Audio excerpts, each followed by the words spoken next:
for Activism and Elections. Steve Welser, Mark Haycock, Ted Glick, Ken Walski, Rich Fuller, and Patricia Alessandrini.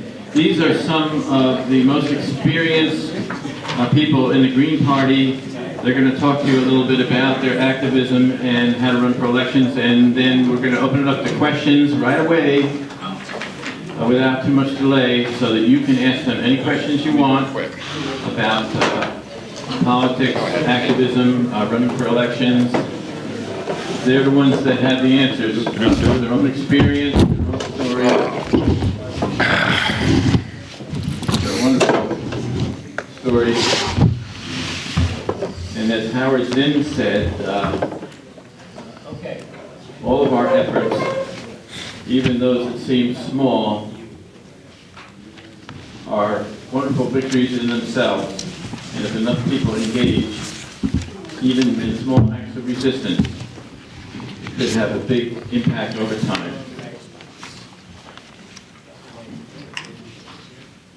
Yeah, we have it set up so that there are several microphones here, so you can pass them around.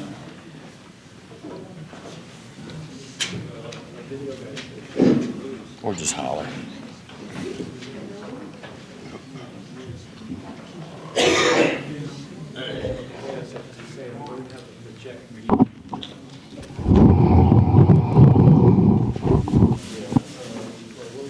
Yes, Bill. Hey, Bill, what's going on? Sorry for the delay. I'm trying to find out if they're in touch with Chris, just trying to get them hooked up. Steve's going to introduce our panel in just a minute on the phone. Why don't we just start? Bill, why don't we just start?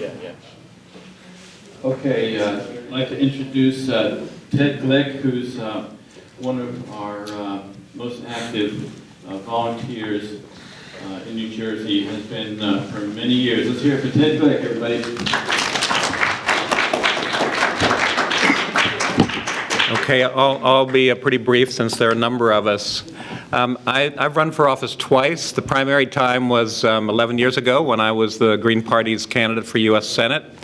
And in terms of, primarily I'm into organizing. That's really what I am that's what I do. I do organizing around various issues for the last 8 or 9 years. It's been primarily around the issue of climate change, the climate crisis, and that is actually the primary work that I do right now because I think it's the most important issue, quite frankly, in the world. There's no question in my mind that that's the case. I also believe in linking that to other issues because it is very linked.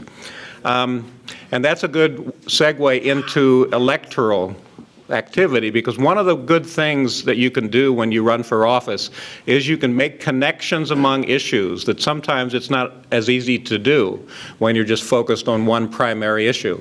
You know, if you're running as a Green Party candidate, people are going to want to know, well, what do you stand for? And you can kind of lay out and articulate various of the issues. You always have your primary issues.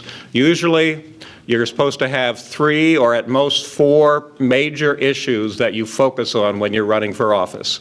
You know, the issues you just keep hammering away at, and if you're lucky, people will begin to know you for your positions on those issues. But you naturally are going to put forward a whole platform if you're running as a candidate of the Green Party, because the Green Party has a whole platform, and we definitely want to be consistent with that. So that's certainly one of the positive things about running for office. As Bill said, one of the good things about running for office is that it just gets you out there. You know, you get out among the people. You talk to people. You need to get signatures on the ballot. Bye, Tom and Lynn. Thanks a lot. Bye.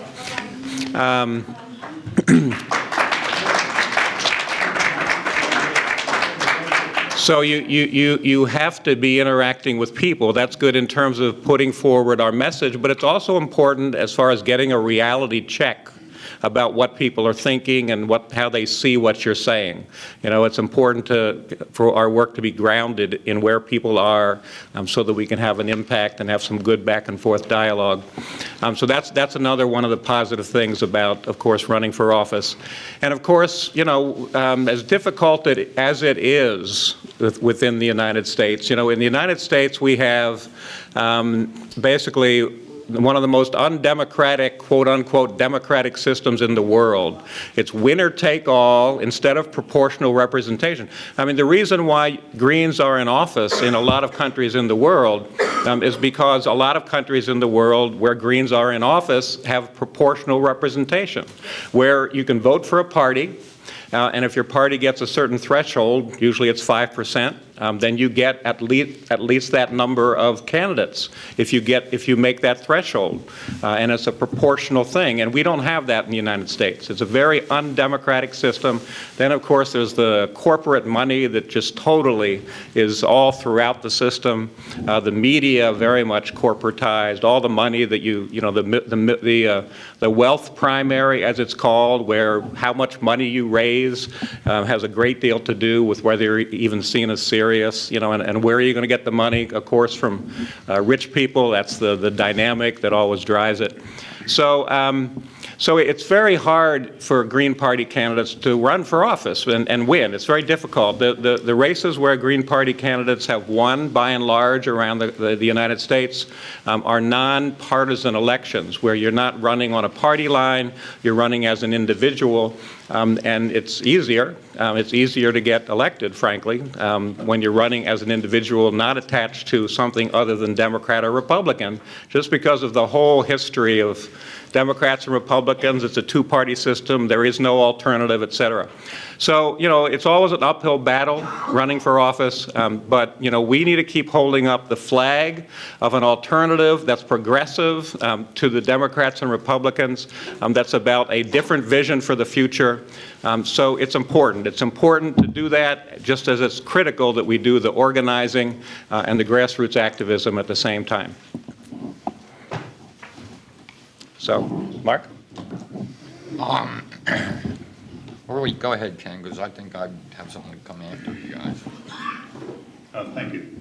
My name is Ken Walski. I was the Green Party candidate for U.S. Senate, representing from the state of New Jersey in the 2012 election. And I want to say it was an honor and a privilege to represent the Green Party in New Jersey. I believe that the platform, the comprehensive and progressive platform of the Green Party really represents the party of the future when America is wise enough and lucky enough to accept that.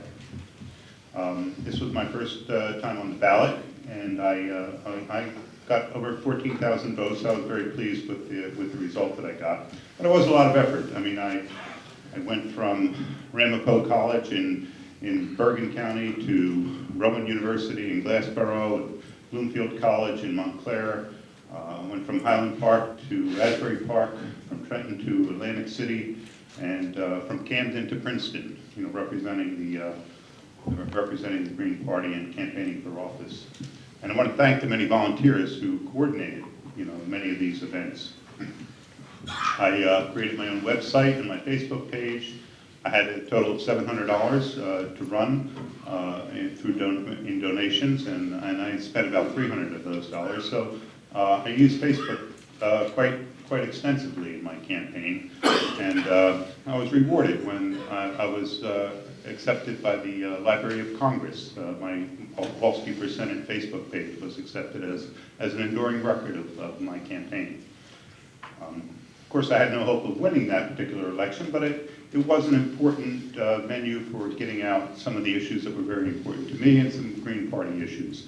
The three that I concentrated on were ending the influence of corporate money on the electoral process, providing free and universal health care for all Americans, and ending the destructive and ineffective war on drugs. And 2012 saw great progress in drug policy reform, with Massachusetts becoming the 18th medical marijuana state, with the state of Colorado and Washington state legalizing marijuana. So I was very proud to be part of that electoral process. The other type of things that were involved in running for office were answering an awful lot of questionnaires, going to press interviews, creating press releases, and creating your own campaign literature. And that was a lot of work too. And you know, there are things that we can do to help new candidates who are coming on. I think, from my experience, we can provide perhaps templates for campaign literature and templates for press releases to make it easier for candidates who run for office, and so they don't have to recreate the machine, recreate the wheel really, and we can really create a green machine to build on past successes and to prepare for future successes in the Green Party. Thank you.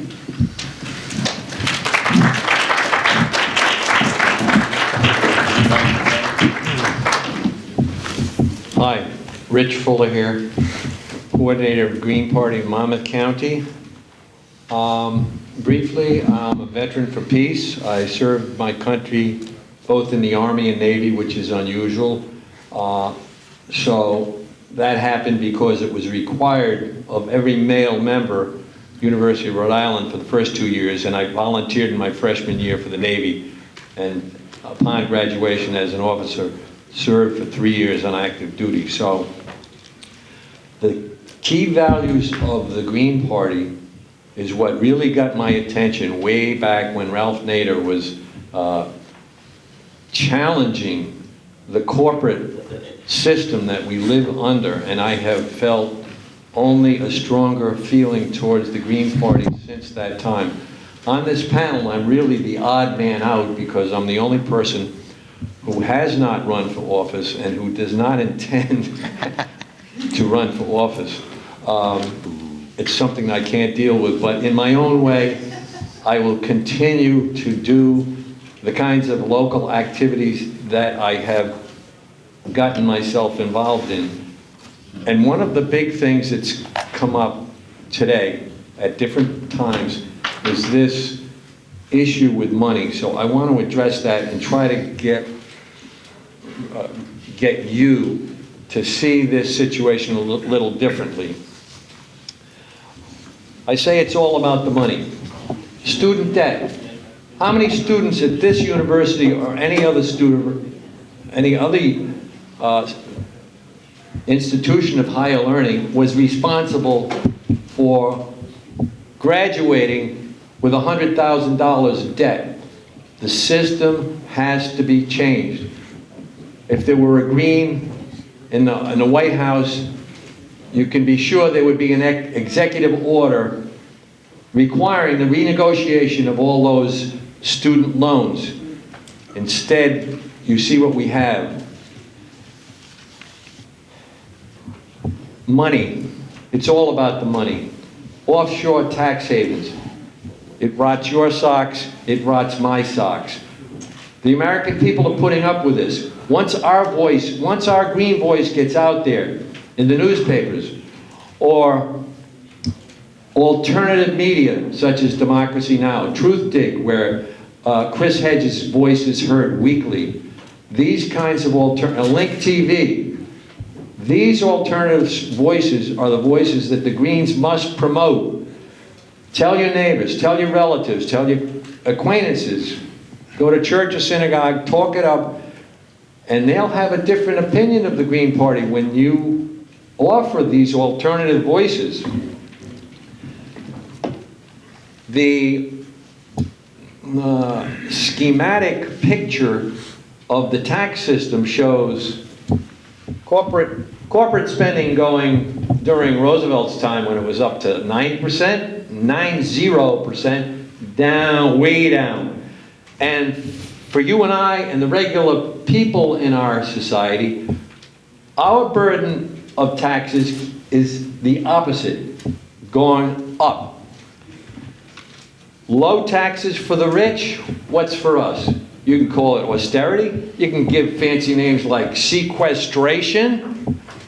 It's the same thing. It's an unjust system, and we should not put up with it. Banks, too big to fail, too big to jail. This is even more outrageous. Corporate welfare. You've seen the figures. It's something like 40% of corporations paid no taxes, and some of them even received kickbacks from the federal government because under programs like ALEC, they rigged the system against you and I, the common people, in favor of all the corporate predators, Monsanto, GE, and all the rest, McDonald's. Unbelievable if you could see the handouts that they get, the tax breaks. You've heard of the bonuses at the banks. You've heard of all of the unfair practices, and you throw your hands in the air and you say, what can I do? Well, I've got a couple of suggestions. Pass the word, please.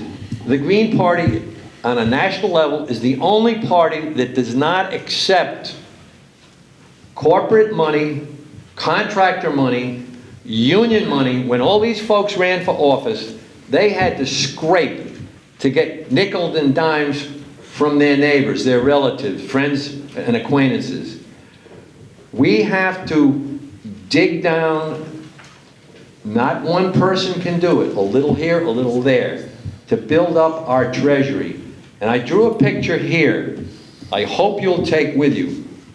You won't be able to see it, but use your imagination. I have a triangle. Now, I'm a teacher, retired teacher, 34 and a half years. And this triangle means everything to me because, you know, in 1960, when I started as a teacher, we had membership that was called cafeteria-style membership. This year, I think I'll support the local. Nah, I don't think the county worked hard enough last year. Next year, yeah, maybe the New Jersey Education Association. Well, you know, by the time 1970 rolled around, we had enough confidence as teachers to say, enough already. You want to be a teacher, you have to be unified. You support your local, county, state, and national. Our organization as a union grew in strength from that point on.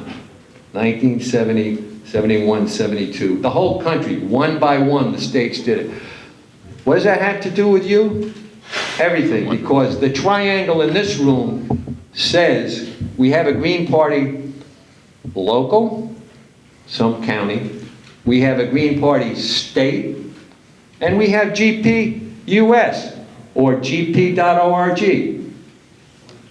I am urging all of you to dig in your pockets and become unified.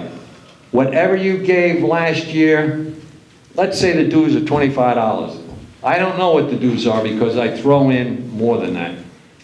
It's $25 or $35. I should know. Okay. I'm asking the veterans in this room, whatever you gave last year, try to up it a little. Divide it into 365 and see if, on a daily basis, if we're worth it. And if we're worth it, try to increase it. Support your local or county, the state, and GPUS. Check the websites of all of them. If you don't think the websites are good, volunteer or find somebody who can help update.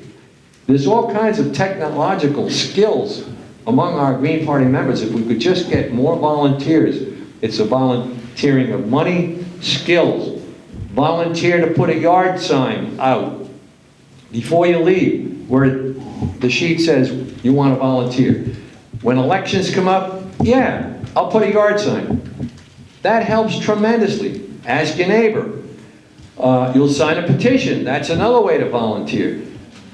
If you can't run for office, talk it up. See if you can find somebody who's dynamic and interested and sick of the system that's willing to get our voice out there.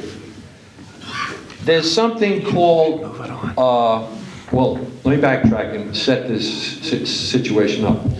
About a month ago, two important people came to this campus. Amy Goodman of Democracy Now! And Bill McKibben, 350.org. Bill McKibben, his main speech was, it's time to take a lesson from South Africa and start getting these colleges and universities to BDF, boycott, divest, and sanctions against the corporations that are not doing their job in the best interest of people. So we, by listening to alternative media and voices like Bill McKibben and Amy Goodman of Democracy Now!, we can benefit on getting the word out there that's going to help real people who are facing real problems.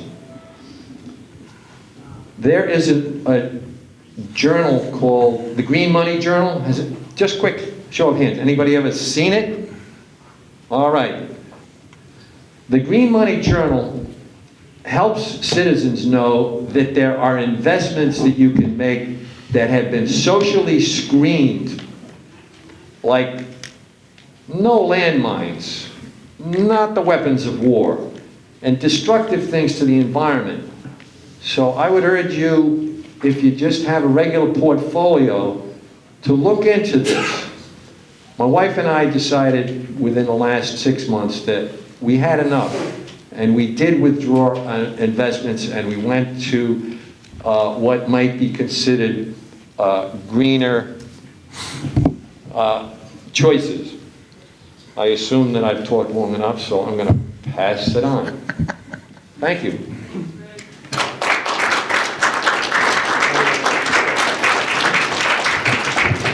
It's a big panel. I just talked to Chris Hedges, and he's on his way. His wife is ill, and we're going to have to help him out. He has to bring their child, and we'll help out by taking care of his, I think it's his son. But he sends his regrets in regard to the timing situation. He wasn't sure if his wife, unfortunately, is really quite ill. He wasn't sure he was going to be able to come at all, but he is coming. He lives down in Vincent. He's on his way now, and he'll be here about 3 o'clock. So that'll be a readjustment of our timing for the day.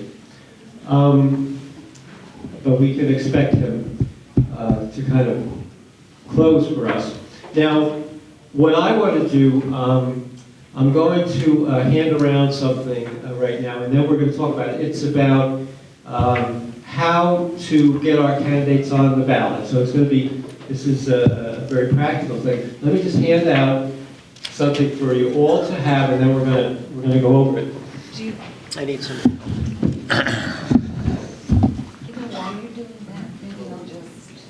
Well, all right, okay, that's something. Okay, all right, then I'll tell you what. Let me while I'm going to do that, let me introduce Patricia Alessandrini. We call her Pat, but on all the literature, they call me Steve. But on all the literature and campaign stuff, you'll see Stephen Welser and Patricia Alessandrini. I'm just so pleased that. We'll decide this afternoon on all our candidates. There has been support for a Welser Alessandrini ticket to run for governor and lieutenant governor.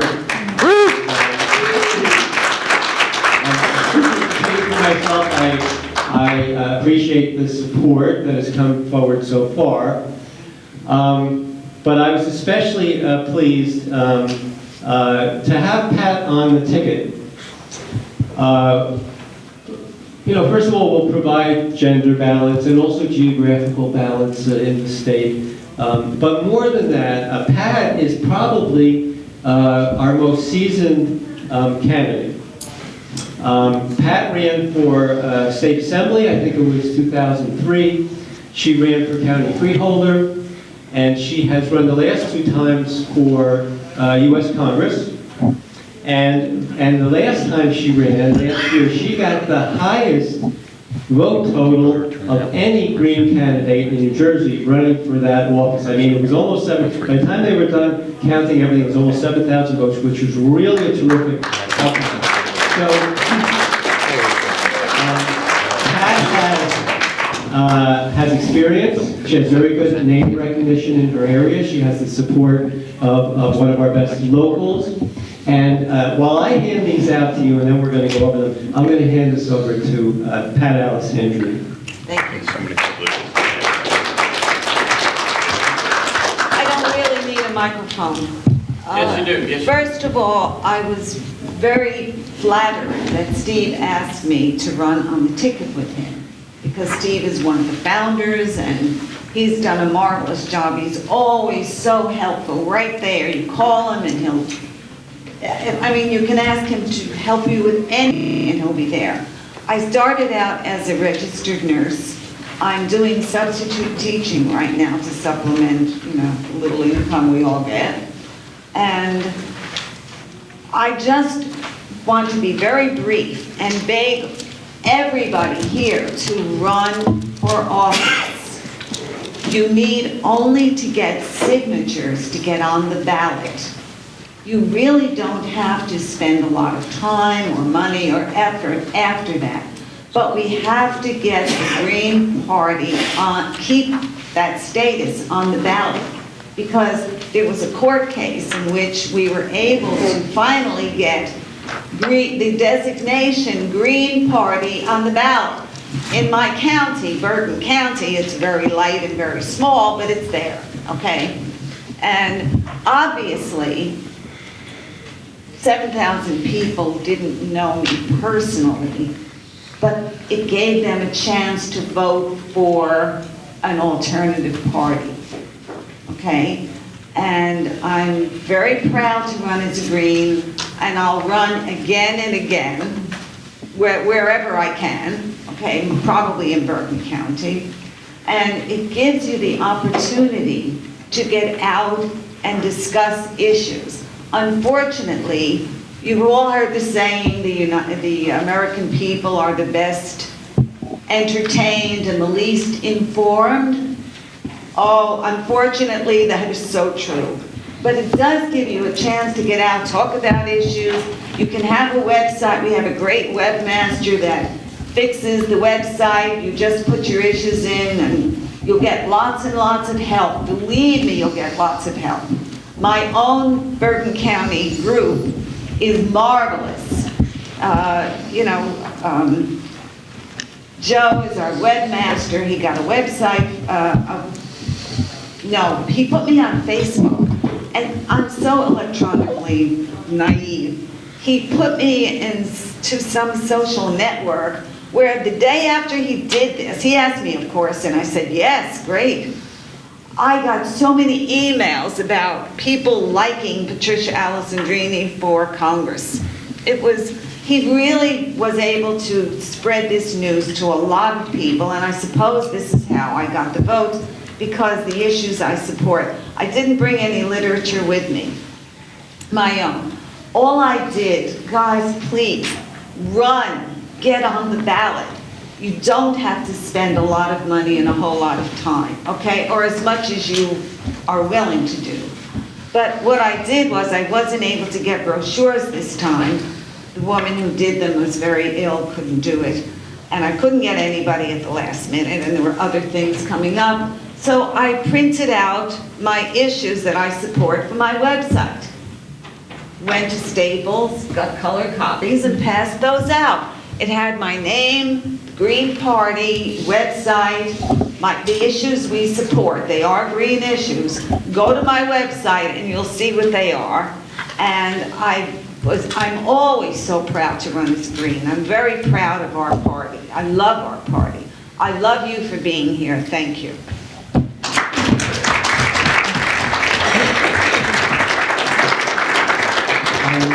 We're going to have some fun this year because, running against Chris Christie, he's such a cartoon character to begin with.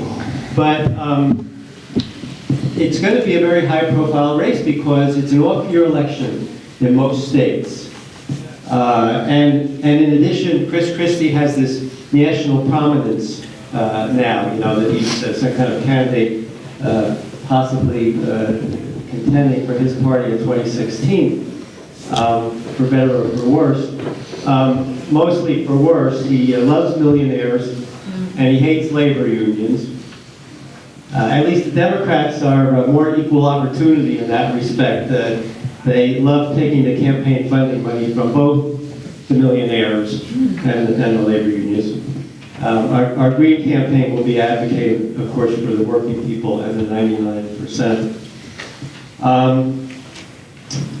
They're saying that the race is expected to be a blowout for Christie, which in a sense, is an opportunity for us, because it's hard for us when they predict a close race.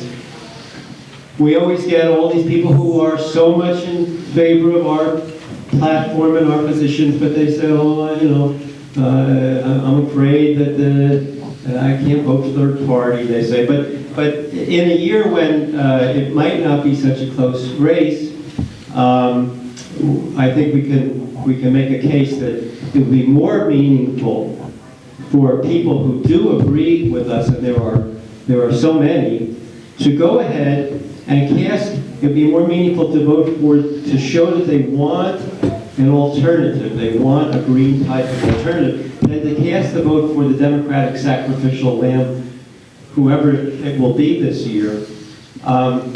So, with all that, I think we're going to be able to really have one of the most outstanding, I hope, green campaigns this year. Now, the first step is to get us on the ballot. What I've handed to you, did everyone get a sheet that I was handing out? So just make sure you have it in front of you, because I want to go over it briefly. But it's all there for you. Now, first of all, notice on page 2, the top of page 2, there's a checklist of what you would take here. Oh, you need one, don't you? I should. Hang on a second. I want to give the panelists their copies. You know what? Pass those around, so that they can follow along. Now, when you leave here today, you see this checklist I have with me. I have the petition booklets. Please consider taking one. Now, right now I'm talking about the gubernatorial campaign petitioning, but we have booklets also for state assembly. If by chance you want to run for a different office, or you don't get a booklet here, they're downloadable on the websites, either of your county clerk's office or the State Division of Elections. But I have the booklets for you. I have flyers. When you go out petitioning, very often people will say, well, I can't sign, I want to know more about the candidates. So you want to carry flyers, and we have those to give you. We also have for you voter registration and affiliation forms, because as you're petitioning, you might run into people who will say that they are not yet registered to vote. Well, you can say to them, look, please sign the petition. I'll give you a voter registration form right now, and if you fill it out and send it right in, then your signature would be valid. We also have on the table campaign buttons. When you go petitioning, you should, people want to know who you're representing. In other words, please leave here today. I hope that you will participate, and if you do, leave here today with a petition booklet, some flyers. And if we run out, we'll be making more, and we have it in an electronic format that you can print out. Leave here with some voter registration forms, a campaign button, and Clipboard. And a clipboard, right? A famous tote bag. clipboard. You have enough of those for people? Okay, great. So there, if you will volunteer to help us by petitioning, we'll load you up on all kinds of stuff today. Let me go over this form, this document with you really fast. If you decide after today you want a petition, or we run out of petition booklets, you can see on page 1 here where you can download them. You can see here how to fill out, and now I'm talking about the gubernatorial petition. You can see how to fill out page 1. The way it works with lieutenant governor in the state of New Jersey right now is that we don't petition for that office. Like if you helped us last year, you would have seen Jill Stein and Sherry Hankala on page 1 of the booklet. But it doesn't work that way for governor. It's just going to be my name. And then what happens is that the gubernatorial candidate, once they're on the ballot, they designate the lieutenant governor candidate. So that's in the middle of page 1 there. You see how to fill out the page 1 of the booklet.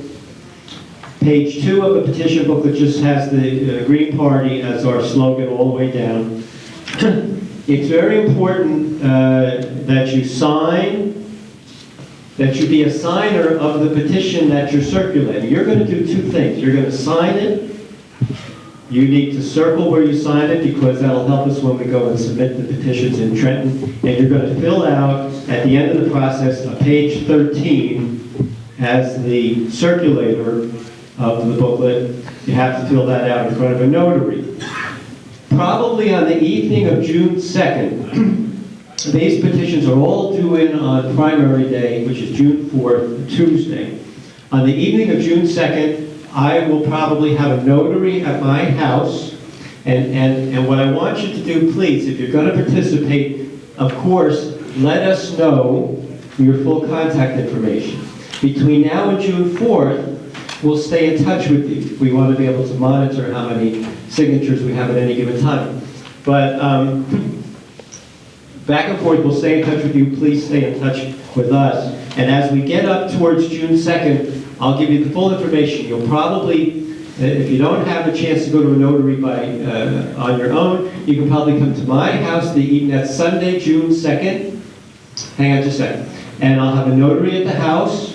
Are you volunteering to be a notary? Yeah, I'm a notary. That's what I figured. That's what I figured. Great. I was going to ask you. So I'll be available down in Pittman anytime you want something. That's wonderful. Okay. See, we'll make sure we have notaries available. And then if we collect all the petition booklets on the night of June 2nd, that weekend, if you don't come to my house, make sure you get it to us. We'll compile them on Monday the 3rd and go into Trenton. We always go in a day early in case there's any little problem. We then have 24 hours to clear up the problem, and they're all due in by the end of the day on June 4th. The rest of this document is all about how to petition, where to go, what to expect, what to say, what to wear, and so on and so forth. So, I don't think there's anything else that I'm going to go over with you now. Feel free to go over this and ask any questions. And see Phil, see anyone here to ask questions about the process. And now we can take questions. No, Steve. I need 2 minutes. Oh, I thought everybody had 2 minutes, kid. I just have, I'm a numbers geek when it comes to elections, and I look at, I don't need that, Bill. Yes, you do. Okay, Gary. When people say, why are you running for office, you can't win, and we heard a few other people here say, well, you run for office even though you can't win.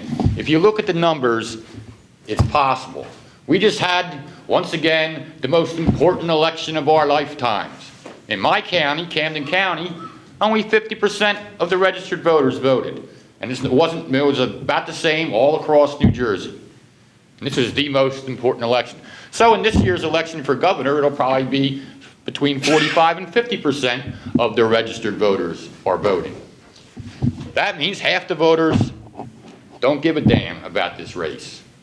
And those are the voters we have to go over. Not to mention the ones that aren't even registered to vote, because they've thrown their hands up years ago and say, why bother? It's all, you know, it's not broken, it's fixed, like we said earlier. So when you look at election numbers, those are the kind of things you want to concentrate on. And that's why activism is important. Activism on the streets, activism in the prisons like Bill talked about, because those are the people that aren't voting. People that are hungry, people that figure government's not going to do anything for them. Those are the people the Green Party needs to be reaching out to, because Republicans are going to vote for Republicans and Democrats are going to vote for Democrats for the most part.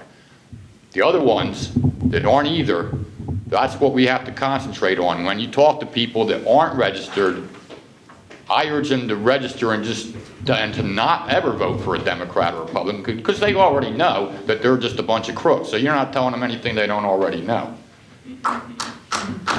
And so the numbers are out. The numbers of voters are out there. It's, you know, we have to go after them, and it's not going to happen overnight. It's going to take a lot of years of continually running for office, like Pat said. And I've run for office 5 times in the last 10 years. But you got to keep on doing it. And I'll just say that running for office doesn't take a lot of money, and it is kind of fun once you get into it. Thanks, Mark. Now we can take some questions. Questions? Now, pick up. Yeah, just a clarification on Steve, on your instructions, where it says, please sign your own petition and circle the number of the line you signed on. On the off chance that people will fill more than one book, which is possible, it's worth pointing out that there will be only one petition for Steve. There will be a whole stack of booklets, but that is the petition. And if you fill out 2 books, you still can only sign once, because if you sign both books, they're going to disallow one of those 2 signatures. But you do have to get every book notarized. So you need 1 signature somewhere in your stack of books, and each page 13 of each book notarized. All right, thank you. Any other questions or comments? I think you should keep on trying. You know, all of our forefathers, like Abraham Lincoln, failed a few times before he made president. So, you know, it's okay to give up when something isn't serious, but I mean, if it's something serious like office, you know, keep trying until you get tired of trying. Thank you. In a moment, we're going to have our youth panel, first time ever in GPNJ history. We're so glad that we have a large number of students and youth with us today. We'll get to that in a minute. But first, I wanted to give out some awards of appreciation. Our volunteers, our candidates, our officers worked so hard. It's about time we appreciated them. And I want to give an award of excellence to Ken Walski. Let's hear it. Thank you, Ken.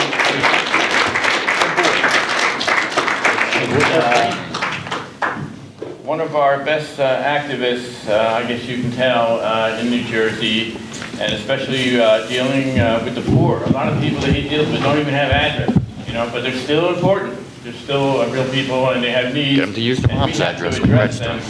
And, you know, people like Mark have been doing it for years, and we want to show him how much we appreciate it. Oh, gee, thanks, Bill. Awards. Spelled my name right, too. And of course, another one of our great activists spoke to you early today. Let's hear it for Ted Glick. Thanks a lot, Ted, for what you've done. Really appreciate it. And I know that you know by now, after hearing him speak several times, you know Rich Fuller is one of our most seasoned activists. So we want to show him our appreciation for all he's done over the years. And let's hear it for Rich Fuller.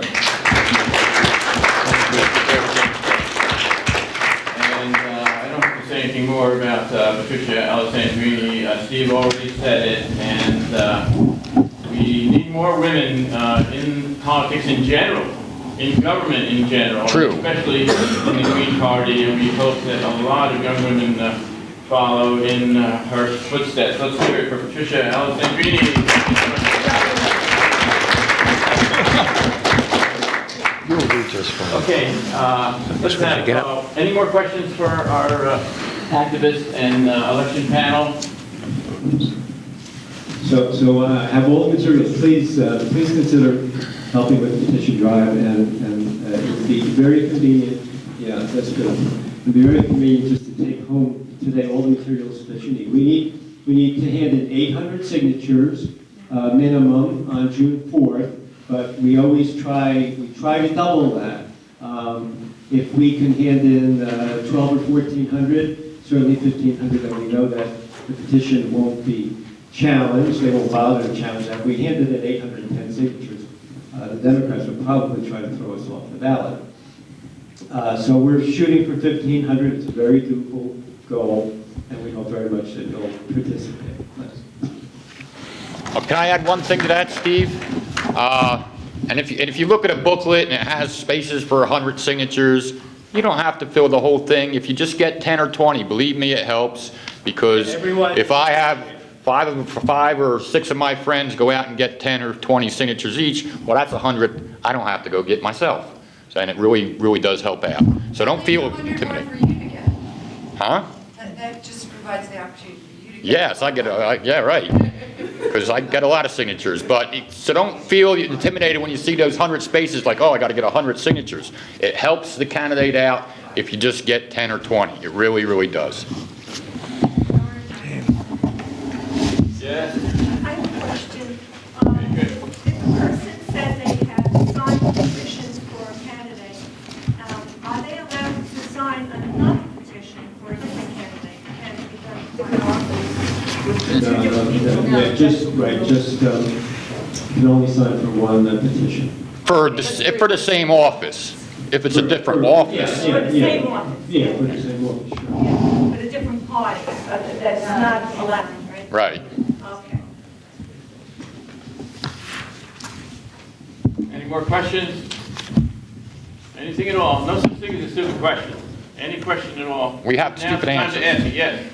With respect to unregistered voters, you need to send out the registration forms that day. If they're dated, if the signature's dated a day before they're registered, is that a problem in this state? No. I often collect them, and I go to my office and hand in my 10 or 20 forms that I have filled out, just to make sure they don't get lost in the mail or something, you know. And they might It doesn't get dated until it's turned in, right? They don't have to date their signature. It's a date when it's turned in. That's right. Yeah, that's a good point. Anybody else? It's a stupid question, but I was on the phone outside. Which candidate is Stephen Walter? Yes. Okay. Okay, any other? Okay, great. One more time for our activists and candidates and